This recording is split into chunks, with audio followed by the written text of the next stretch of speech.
ಪ್ರತಿಯೊಬ್ಬ ಮನುಷ್ಯ ತನ್ನ ಜೀವನದಲ್ಲಿ 2 ವಿಷಯಗಳನ್ನ ಪ್ರಾಪ್ತಿ ಮಾಡ್ಕೋಬೇಕು ಅಂತ ಅನ್ಕೊಂತಾ ಇರ್ತಾನೆ. ದೇಹಕ್ಕೆ ಆರೋಗ್ಯ, ಮನಸ್ಸಿಗೆ ಶಾಂತಿ. ಆದರೆ ಇದೆಲ್ಲದೂ ಹೊರಗಡೆ ಪ್ರಪಂಚದಲ್ಲಿ ಹುಡುಕ್ತಾ ಇರ್ತಾನೆ.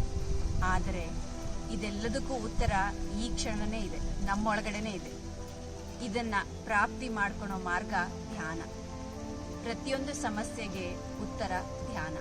ಧ್ಯಾನಗಳಲ್ಲಿ ಹಲವು ವಿಧ.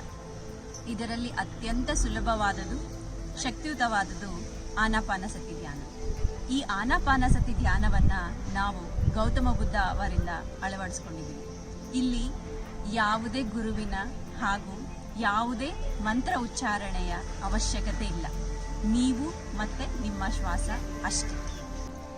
ಪ್ರಜ್ಞೆ ಇಲ್ಲದೆ ಮಾಡುವ ಧ್ಯಾನ ನಿದ್ದೆ, ಪ್ರಜ್ಞೆಯಿಂದ ಮಾಡುವ ನಿದ್ದೆ ಧ್ಯಾನ. ಧ್ಯಾನ ಈ ಪ್ರಕೃತಿಯಲ್ಲಿ ಇರುವ ನಮಗೊಂದು ವರದಾನ. ಧ್ಯಾನ ಆತ್ಮದ ಭೋಜನ. ಧ್ಯಾನ ನಮಗೆ ನಾವೇ ಕೊಡುವಂತ ಅದ್ಭುತವಾದ ವರ. ಧ್ಯಾನ ಮಾಡೋದು ತುಂಬಾ ಸುಲಭ.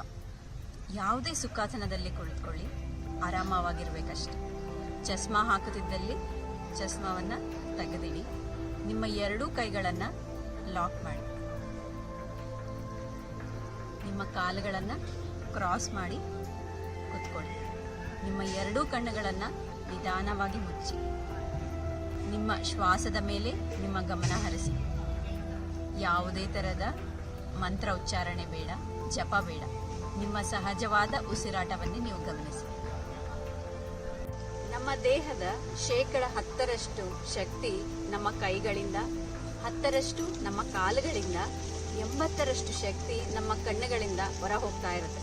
ಯಾವಾಗ ನಾವು ನಮ್ಮ ಕೈಗಳನ್ನು ಲಾಕ್ ಮಾಡಿ, ಕಾಲ್ಗಳನ್ನು ಕ್ರಾಸ್ ಮಾಡಿ, ಕಣ್ಮುಚ್ಚಿ ಧ್ಯಾನ ಮಾಡ್ತೀವೋ ಆಗ 100% ವಿಶ್ವಶಕ್ತಿ ನಮ್ಮದಾಗುತ್ತೆ.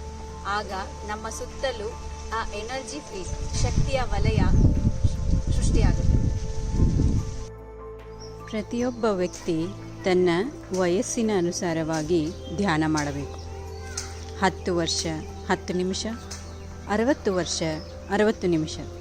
ನೀವು ಧ್ಯಾನವನ್ನು ಎಲ್ಲಿ ಬೇಕಾದರೂ ಮಾಡಬಹುದು. ನಾವು ಧ್ಯಾನ ಮಾಡುವಾಗ 3 ಅವಸ್ಥೆಗಳಿಗೆ ನಾವು ಒಳಗಾಗ್ತೇವೆ.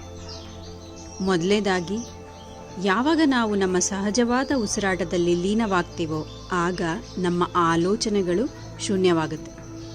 2ನೇದು, ಯಾವಾಗ ನಾವು ಆಲೋಚನಾ ರಹಿತ ಸ್ಥಿತಿಯಲ್ಲಿರುತ್ತೇವೋ ಆಗ ಆ ವಿಶ್ವಶಕ್ತಿ ನಮ್ಮ ಭೌತಿಕ ಶರೀರದಲ್ಲಿ ಪ್ರವೇಶವಾಗುತ್ತೆ.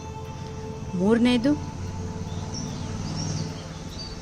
ಅಪಾರವಾದ ವಿಶ್ವಶಕ್ತಿ ನಮ್ಮ ದೇಹದಲ್ಲಿ ಪ್ರವೇಶಿಸಿದಾಗ ನಮ್ಮ ಆಂತರಿಕ ಶಕ್ತಿ ಅಂದರೆ ಇನ್ನರ್ ಸೆನ್ಸ್, ಇನ್ನರ್ ಪವರ್ ಜಾಗೃತಿಯಾಗುತ್ತದೆ.